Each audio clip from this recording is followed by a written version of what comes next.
Sunday papers, journalist North Nicky Hodgson, Conservative MP Gillingham Rehman, Rehman Chishti. Thank you for being with us once more. As ever, the front pages of all those Sundays, and we'll start with that resignation of the Immigration Minister. There it is on the front of the Sunday Times, and it calls it an embarrassment for the Prime Minister, pictured there alongside his Minister. Mark Harper's resignation makes the front of the Telegraph. It says he decided to go after discovering his cleaner for the past 6 years was an illegal immigrant. Deputy Prime Minister Nick Clegg tells the Observer that Britain needs to consider changes to its drugs laws and to look for alternatives to what he called blanket prohibition. Mail on Sunday reports on a security breach at Barclays Bank, in which thousands of confidential customer files were stolen and then sold on to unscrupulous city traders. Independent on Sunday says that scientists believe stem cells from the skin could hold the key to treatments for Parkinson's and heart disease. The miracle cure, they say. While Sunday Express claims staff at the Portuguese resort Praia da Luz, where Madame McCann disappeared, failed to tell police that the keys to the whole apartment block had been stolen. Daily Star Sunday, quoting the cleared Coronation Street actor Bill Roach, saying he wanted to end it all when he first heard of the assault charges placed against him. In the Sunday People, he says that he thought he was going to jail when he misheard guilty, guilty, guilty. So, selection from both Nicky and Rehman heads towards the Immigration Minister and his cleaner, which is on the front of the Telegraph on the left-hand side, and embarrassment, but the opposition seemingly accepting his honourable actions and actually stepping down so quickly. Well, there's a number of points there actually. Firstly, I think Mark's a thorough, decent guy, and also he did the right thing. He realised, that although he hadn't broken any laws, in his position as a minister, he had to apply a higher threshold.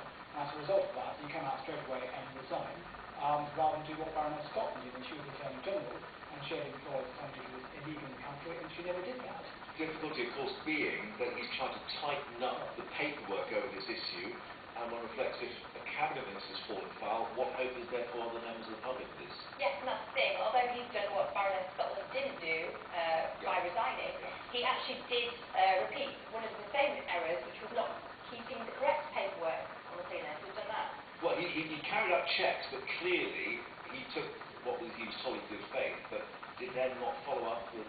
I think what it was to test if you knowingly employ somebody who is illegal in the country. And it wasn't knowingly in this case. And he had carried out checks, and when he became Immigration Minister, he was urging for reform in relation to the immigration bill, and he went back and said, right, I need to go and check this thoroughly again, and passed it on to the Home Office and investigate. Well, some of the other papers are saying that he didn't have the right documents as well, so I don't know if that has been substantiated. Right.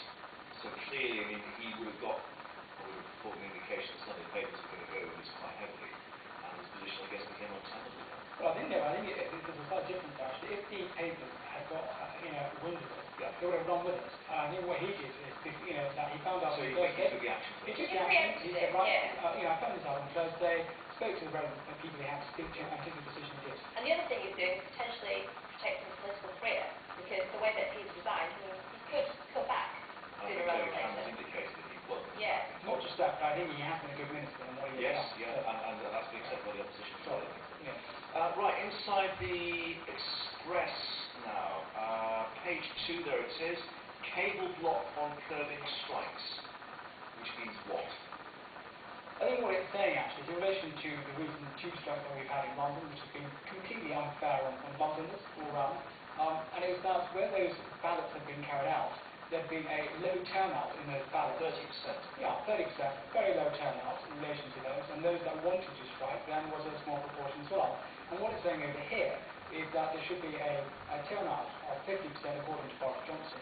Or more, but according to the CBI, it's saying it should be 40%, so that it has greater credibility. So there's an independent... Yeah, of course, they're saying in this article here, lastly, the CBI director, and they're talking about a 40% threshold. So whatever it is, it's got to be better than what we have at the moment to give it more credibility. Yeah, even though you could argue 60% declined to go on strike.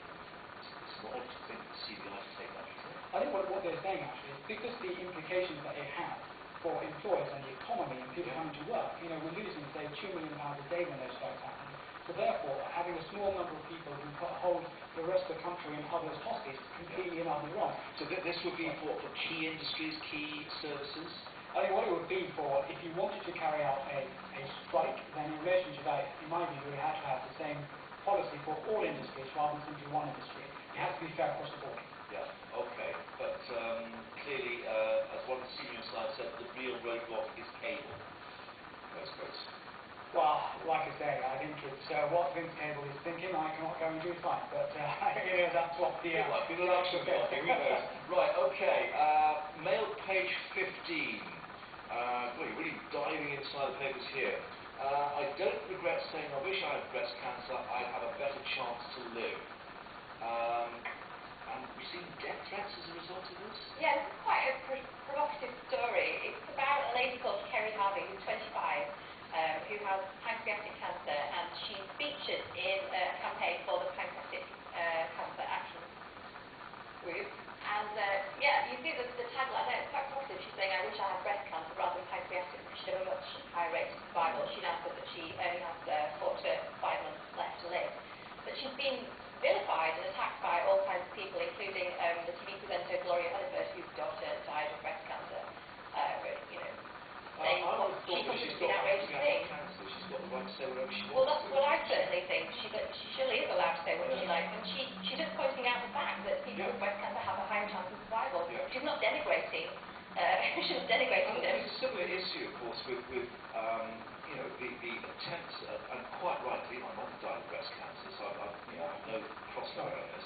The amount of research that's being put into that, and the amount of research being put in as reflecting to prostate cancer for men, not nearly as much.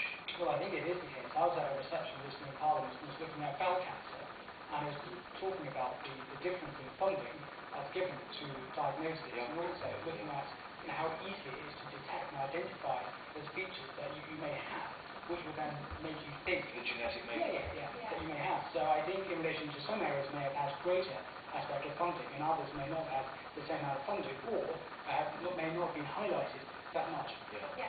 There is another issue though, and it's the whole issue of shock tactics in trying to raise awareness and raise money and take anything on. And it's kind of sad that cancer charities have to resort to our cancer's worse than yours. Yes, well, you know, but I think the point is that breast cancer research and the way that it's kind of presented in the media gets a huge amount of coverage. Most people know about it. Quite rightly, but So, but pancreatic cancer, it's not a good cancer to get. It's so odd, but yeah. Anyway, we wish you well. Let's also reflect that coming up, Pippa Middleton, and why she's been forced to recycle her wedding